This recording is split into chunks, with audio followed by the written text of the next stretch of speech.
اللہ کے نبی صلی اللہ تعالی علیہ وسلم کے بچپن کی بات لیتے ہیں، آج پیدا ہوئے، میلاد مقدس ہے، اور زمانے رسول صلی اللہ تعالی علیہ وسلم میں یعنی ولادت کے زمانے میں مکہ کا ماحول تھا کہ بچے پرورش کے لیے دایاؤں کے پاس دے دیے جاتے تھے۔ وجہ یہ تھی کہ بچہ شہر کی گہما گہمی سے دور رہے، اس کی زبان محفوظ رہے۔ دیہات والوں کی زبانیں وہاں اچھی ہوتی تھیں، عربی، اور شہر میں ہوتا یہ تھا کہ ہر جگہ کے لوگ مکہ میں آتے تھے، مکس نہ ہو جائے، تو مکہ والے خاص طور پر اپنے بچوں کی زبان کی حفاظت کے لیے شروع کے چند دن کسی دایا کے پاس رکھتے تھے۔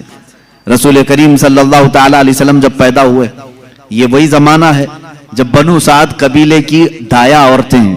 ایک قبیلہ ہے جس قبیلے کی ساری خواتین بچوں کو پالتی تھیں اور 2 سال کے بعد لے جاتی تو بھاری معاوضہ ملتا تھا، اجرت ملتی تھی، وہ پیسوں پر دودھ پلاتی تھیں۔ اسی اعتبار سے بنو سعد قبیلے کی خواتین مکہ میں آئیں۔ انہی خواتین میں ایک حلیمہ سعدیہ بھی ہیں۔ وہ کہتی ہیں جب مکہ پہنچے میری اونٹنی لنگڑی تھی، جس کی وجہ سے میں تاخیر سے پہنچی۔ ساری عورتیں مکہ میں جو نومولود بچے تھے سب کے پاس گئیں اور ان سے بھاؤ تاؤ کیا، معاوضہ طے کیا اور بچے لے لیں۔ حضرت حلیمہ سعدیہ کہتی ہیں میں تاخیر سے پہنچی، تقریباً بچے جا چکے تھے، ایک بچہ باقی تھا، وہ آمینہ کا در یتیم تھا۔ میں وہاں آئی، میں نے دیکھا اور اس کے بعد پوچھا کون ہے اس بچے کا سرپرست؟ کہا بچے کی ولادت سے 6 ماہ پہلے ہی اس کے والد کا وصال ہو چکا ہے۔ حلیمہ کہتی میں چھوڑ کر باہر چلی آئی، میں نکل آئی کہ باپ ہے نہیں بچے کا، میں اگر دودھ پلا بھی دوں 2 سال کے بعد مجھے اجرت دے گا کون معاوضہ دے گا؟ وہ کہتی ہیں پھر پورا مکہ چھان ماری لیکن اب کوئی بچہ نہیں ملا۔ شام ہو گئی تھی، شوہر ساتھ میں تھا۔ حلیمہ سعدیہ سے شوہر نے کہا اے حلیمہ خالی ہاتھ جانے سے بہتر ہے کہ وہ یتیم کو ساتھ لے جائیں، یتیم در یتیم ہے، ساتھ لے جائیں۔ حلیمہ سعدیہ کہتی ہے میں دوبارہ واپس آمینہ کے گھر آئی۔ آمینہ رضی اللہ تعالیٰ عنہ کہتی ہیں اے حلیمہ صبح تم بچے کو دیکھ کر گئی تھی پھر واپس آئی؟ کہا ہاں ہم خالی ہاتھ جانے سے بہتر سمجھتی ہیں کہ اس در یتیم کو لے جائیں۔ حضرت آمینہ نے کہا لے جانا چاہے تو لے جاؤ، لیکن تمہاری امیدوں کے مطابق ہم معاوضہ نہیں دے سکیں گے، تمہاری امیدوں کے مطابق ہم اجرت نہیں دے سکیں گے۔ آمینہ نے کہا، حلیمہ سعدیہ نے کہا ٹھیک ہے اب خالی ہاتھ نہ جانے کا ہم نے عہد کیا ہے، بچے کو لے لیتے ہیں۔ حلیمہ سعدیہ اس وقت تک بچے کو اپنی گود اٹھائی نہیں تھی، صرف دیکھ کر کے گئی تھی۔ گود میں جب لیا، حلیمہ سعدیہ کہتی ہیں میرے پیشانی سے لے کر تلووں تک ٹھنڈک پہنچ گئی تھی۔ پہلی مرتبہ گود میں لیا، اس کے بعد اس کے شوہر حلیمہ سعدیہ کے ساتھ وہ باہر آئی۔ کہتی ہیں کہ میری ساری ساتھیاں، میری سہیلیاں جو بنو سعد قبیلے کی خواتین تھیں وہ جا چکی تھیں اور سارے سفر پر تھیں، میری اونٹنی لنگڑی اور پھر تاخیر بھی الگ، میں بچے کو لے کر کے اسی لنگڑی اونٹنی پر بیٹھی۔ اللہ اکبر، یہ پہلا معجزہ میرے آقا کا ہے۔ اونٹنی جو لنگڑی تھی بالکل صحت یاب ہوئی اور اتنی تیز دوڑنے لگی، اتنی تیز۔ حلیمہ سعدیہ کہتی ہیں بنو سعد قبیلے میں سب سے پہلے میں حاضر ہوئی، میرا بچہ جس کو میں لے کر آئی تھی عبداللہ کا در یتیم، سب سے پہلے بنو سعد میں حاضر ہوئی۔ اور کافی دیر کے بعد دوسری سہیلیاں ہماری بچوں کو لے آئی، انہوں نے آتے ہی ہم سے پوچھا حلیمہ تیری اونٹنی تو لنگڑی تھی، تیری اونٹنی کمزور و لاغر تھی، تو پیچھے رہ گئی تھی، اتنی تیز کیسے آ گئی؟ حلیمہ سعدیہ کہتی ہیں ہاں اونٹنی میری لنگڑی تھی لیکن سوار بہت ہی اعلیٰ تھا، جیسے ہی یہ بچہ اس اونٹنی پر سوار ہوا نہ جانے اس میں طاقت کہاں سے آئی، سب سے پہلے میں حاضر ہوئی۔ ساری عورتوں نے محسوس کیا یہ ایک معجزہ نہیں، بنو سعد جو قبیلہ ہے وہ آج بھی ہے طائف کے قریب، آج بھی وہ قبیلہ ہے حلیمہ سعدیہ کا قبیلہ جس کو بنو سعد کہتے ہیں۔ اس قبیلے والوں کا بیان ہے کہ یہ رات ایسی تھی پورے بنو سعد قبیلے کی بکریوں کے دودھ سے تھن بھر چکے تھے، سارے قبیلے والوں کی بکریوں کے تھن دودھ سے بھر چکے تھے۔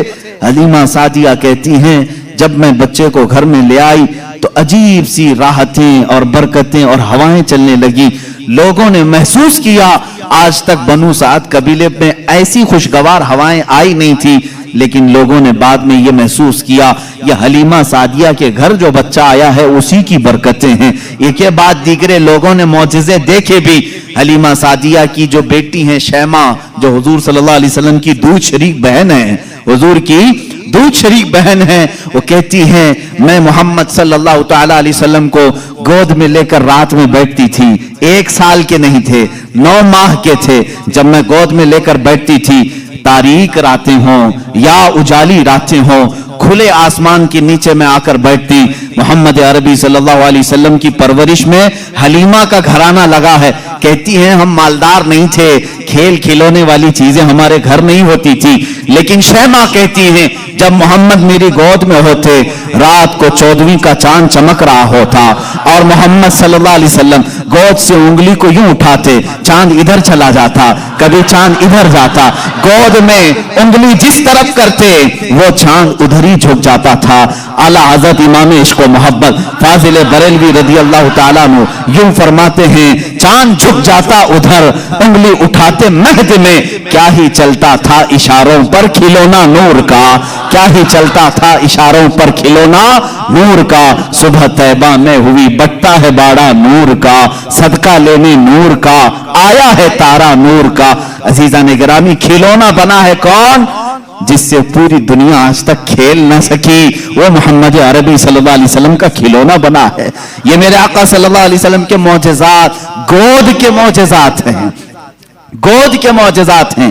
اب میں یہاں پر ایک بات یہ بتانا چاہتا ہوں، ان لوگوں کے ذہن کو میں صاف کرنا چاہتا ہوں جو لوگ یہ کہتے ہیں حضور صلی اللہ تعالی علیہ وسلم 40 سال کے بعد نبی بنائے گئے، 40 سال کے بعد نبی بنائے گئے۔ بہت سارے لوگوں نے کتابوں میں بھی لکھ دیا۔ میرے عزیز بات کو سمجھا کرو، نبی بنائے گئے یہ جملہ توجہ، اور ہمارا عقیدہ یہ ہے 40 سال کے بعد حضور نے اپنے نبی ہونے کا اعلان فرمایا۔ نبی بنائے گئے الگ چیز ہے، وہ نبی کب بنائے گئے تھے یہ خود رسول پاک سے پوچھو، آپ کب نبی بنائے گئے تھے؟ ان کی کتابوں سے نہیں پوچھیں گے، ہم حضور سے پوچھتے ہیں۔ میرے آقا فرماتے ہیں کنت نبیا وآدم بین الماء والطین، میں تو اس وقت بھی نبی تھا جب آدم کو پانی اور مٹی میں گوندھا جا رہا تھا، آدم علیہ السلام کے خمیر کو گوندھا جا رہا تھا، اس وقت بھی میں نبی تھا، یہ اللہ کے حبیب صلی اللہ علیہ وسلم نے فرمایا۔ اور یہ لوگ کہتے ہیں 40 سال کے بعد نبی بنائے گئے۔ اچھا چلو ٹھیک ہے، اس حدیث کو اگر نہیں مانتے، معجزہ کب دیا جاتا ہے؟ معجزہ کب دیا جاتا ہے؟ جب نبی اپنی نبوت کو ظاہر کر دے، اسے لوگوں کو قائل کرنا رہتا ہے، ایمان کی طرف بلانا ہوتا ہے، اپنی حقانیت کی دلیل پیش کرنی ہوتی ہے، تب نبی معجزہ دکھائے گا۔ یہاں محمد عربی صلی اللہ علیہ وسلم گود میں جو معجزے دکھا رہے ہیں، حلیمہ سعدیہ کے گھر جو معجزے دکھائے جا رہے ہیں، تمہارے قول کے اعتبار سے 40 سال کے بعد نبی ہوئے تھے نا، تو معجزے تو 40 سال بعد دکھنا چاہیے۔ حلیمہ سعدیہ کی گود میں جو معجزے دکھ رہے ہیں، اس سے پتہ چلتا ہے وہ پیدائشی نبی تھے، اعلان کا حکم 40 سال کے بعد اللہ نے دیا، وہ نبی نبوت لے کر کے دنیا میں آئے۔ عزیزان گرامی، یہ معجزات کی ابتدا حلیمہ سعدیہ کے گھر سے ہوئی، اور اس کے بعد ایک دو نہیں کئی معجزے۔ حلیمہ سعدیہ رضی اللہ تعالیٰ عنہا کی بیٹی شیمہ کہتی ہیں 2 سال کی عمر سے پہلے ہی حضور پاک صلی اللہ تعالیٰ علیہ وسلم عام انسانوں کی طرح بڑے نہیں ہوئے ہیں، 9 مہینے کی عمر میں تو آپ تیر چلاتے تھے اور برابر نشانے پر، اور کبھی آپ نے ہکلا کر کے بات نہیں کی، جیسے بچے تتلا کر ہکلا کر بات کرتے ہیں۔ اللہ کے حبیب صلی اللہ علیہ وسلم نے جب گفتگو فرمائی، نہایت فصیح عربی میں گفتگو فرمائی، فرماتی ہیں کہ ایک بھی ایسا ٹوٹا ہوا جملہ محمد سے ہم نے سنا نہیں، یہ حضرت حلیمہ سعدیہ فرماتی۔ عزیزان گرامی، شیمہ کہتی ہیں 1.5 سال کی عمر میں میرے ساتھ محمد صلی اللہ علیہ وسلم بکریاں چرانے کے لیے آ جاتے تھے، بکریاں چرانے کے لیے آتے تھے۔ وہ کہتی ہیں جب بکریاں چرانے کے لیے محمد صلی اللہ علیہ وسلم جاتے تھے، جنگل میں یا صحرا میں جہاں پر بھی معاملہ، وہ کہتی ہیں میں 1 بکری کو لے کر جاتی، لیکن محمد صلی اللہ علیہ وسلم کے ساتھ ساری بکریاں ہوتی۔ فرق یہ تھا کہ میں دھوپ میں چرا رہی ہوتی، لیکن ہمیشہ محمد صلی اللہ علیہ وسلم پر بادل کا ایک ٹکڑا سایہ بنا رہتا تھا۔ ہمیشہ چھاؤں رہتی تھی, کبھی دھوپ براہ راست ان کے رخساروں کو نہیں مارتی, ان کے رخساروں پر نہیں پڑتی. یہ حضرت شیمہ کہتی ہیں, حلیمہ سعدیہ کی بیٹی کہتی ہے, ایک دن ایسا ہوا محمد عربی صلی اللہ تعالی علیہ وسلم 1.5 سال یا 2 سال کی عمر کے آس پاس ہیں, اچانک 2 لوگ آئے اور ان کو کوئی پہچانتا نہیں تھا. محمد عربی صلی اللہ تعالی علیہ وسلم کو انہوں نے ایک درخت کے نیچے لٹایا اور ان کا سینہ چاک کر دیا. حضور پاک صلی اللہ علیہ وسلم کا وہ گھبرائی ہوئی بھاگتی ہوئی اپنی ماں کے پاس آئی. 2 سال کی عمر تھی جب میرے آقا صلی اللہ علیہ وسلم کی. حلیمہ سعدیہ کی بیٹی یا بیٹا جو حضور کے دودھ شریک تھے وہ دوڑتے ہوئے ماں کے پاس آئے اور کہا, عجیب ایک بات ہم نے دیکھی محمد صلی اللہ علیہ وسلم کے ساتھ کہ کوئی انہونی 2 شخصیات آئیں, انہوں نے گرایا ہے اور سینہ چاک کر دیا ہے, اللہ نہ کرے کہ محمد کے ساتھ کچھ برا نہ ہو جائے. وہ گھبرائے ہوئے تھے. حضرت حلیمہ کہتی ہے میں دوڑتی ہوئی اس مقام پر پہنچی, جا کر کے دیکھا درخت کے سائے میں وہ آرام کر رہے تھے, کوئی لوگ نہیں تھے, کوئی شخصیات نہیں تھی. حلیمہ سعدیہ نے دیکھا واقعی سینے کے اوپر کچھ نشانات نظر آ رہے تھے. اٹھایا اور پوچھا کہ کیا بات ہے. محمد عربی صلی اللہ علیہ وسلم نے فرمایا, اللہ کے 2 فرشتے آئے تھے, انہوں نے میرا سینہ کھولا اور دل نکالا, جنت سے لائے ہوئے تشت میں جو ایمان و حکمت سے بھرا ہوا تھا میرے دل کو اس میں رکھا اور اس کے بعد پھر میرے سینے پر رکھا اور پھر بند کر دیا اور وہ چلے گئے, اس لیے کہ بچپن میں آنے والی عام انسانوں کی خصلتیں اس نور خدا محبوب خدا کے دل میں کبھی نہ آئیں. انہوں نے سارے وسوسوں کو میرے پاک کر دیا. یہ 2 سال کی عمر میں شق صدر کا معجزہ اس کو کہتے ہیں. کیا کہتے ہیں؟ شق صدر, سینہ پھٹ جانے والا. یہ جو معجزہ ہے حضور پاک صلی اللہ علیہ وسلم کی زندگی پاک میں 4 مرتبہ اس طرح سے ہوا. سینہ شق ہوا, فرشتوں نے آپ کا دل مبارک نکالا, جنتی پانی سے اور جنت کی نور و حکمت سے بھر دیا. میرے عزیزو, پھر میں سوال کرتا ہوں, تم تو کہتے ہو 40 سال بعد نبی ہوئے, پھر یہ معجزہ 2 سال کی عمر میں کیسے پیش آیا؟ معجزہ نبوت کے بعد ملنا چاہیے. نبی ہونے والا اپنی نبوت کی دلیل کے لیے لوگوں کے سامنے معجزہ پیش کرتا ہے. یہ تو میں نے بچپن کے وہ حالات بتائے. میرے آقا صلی اللہ تعالی علیہ وسلم کے ان حالات کو دیکھ کر حلیمہ سعدیہ گھبرا گئی اور پھر واپس وہ مکہ لے کر کے آئیں. اللہ کے حبیب صلی اللہ تعالی علیہ وسلم حضرت آمینہ کے گھر رہے.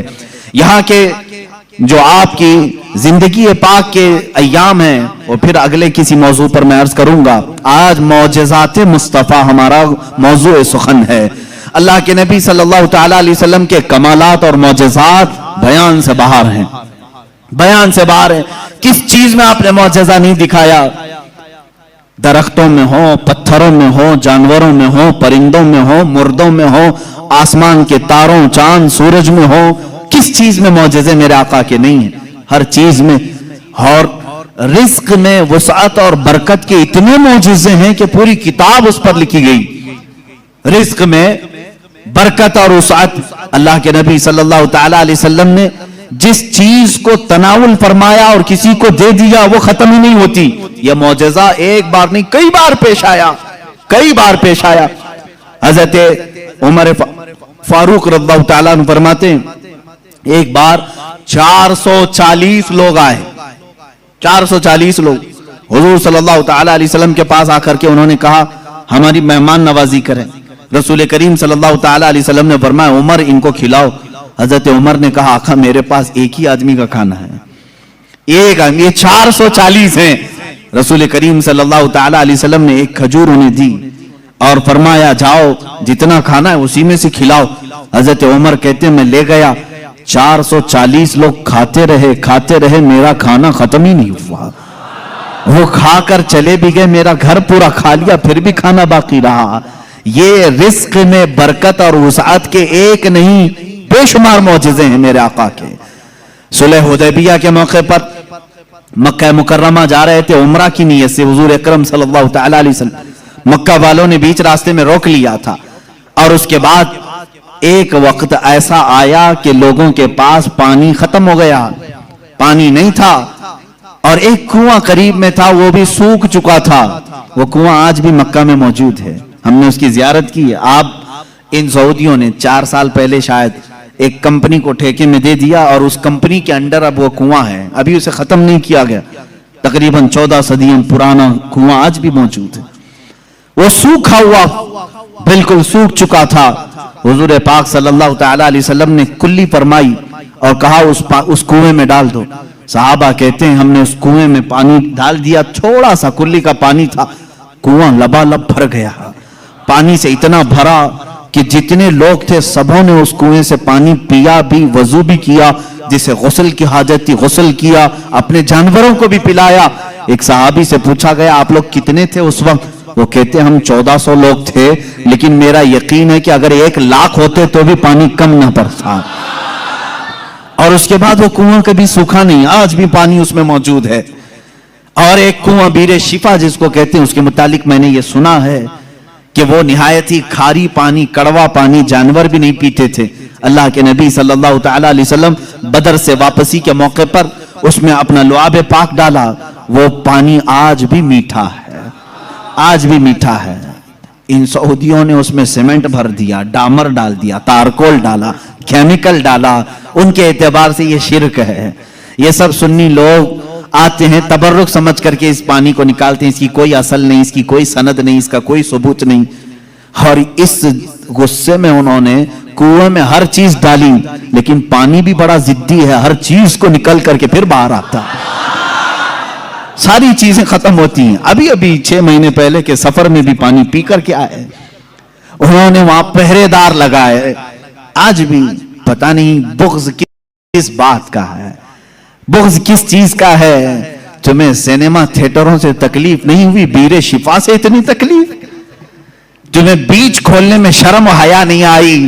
مصطفیٰ کریم صلی اللہ تعالی علیہ وسلم کے عشاق اور محبت کرنے والے اگر تاریخ کی کسی چیز کو دل و جان سے یقین کے ساتھ عمل کرتے ہیں اور انہیں شفا بھی ملتی ہے, تو ان کے پیٹ میں درد کیوں ہوتا ہے؟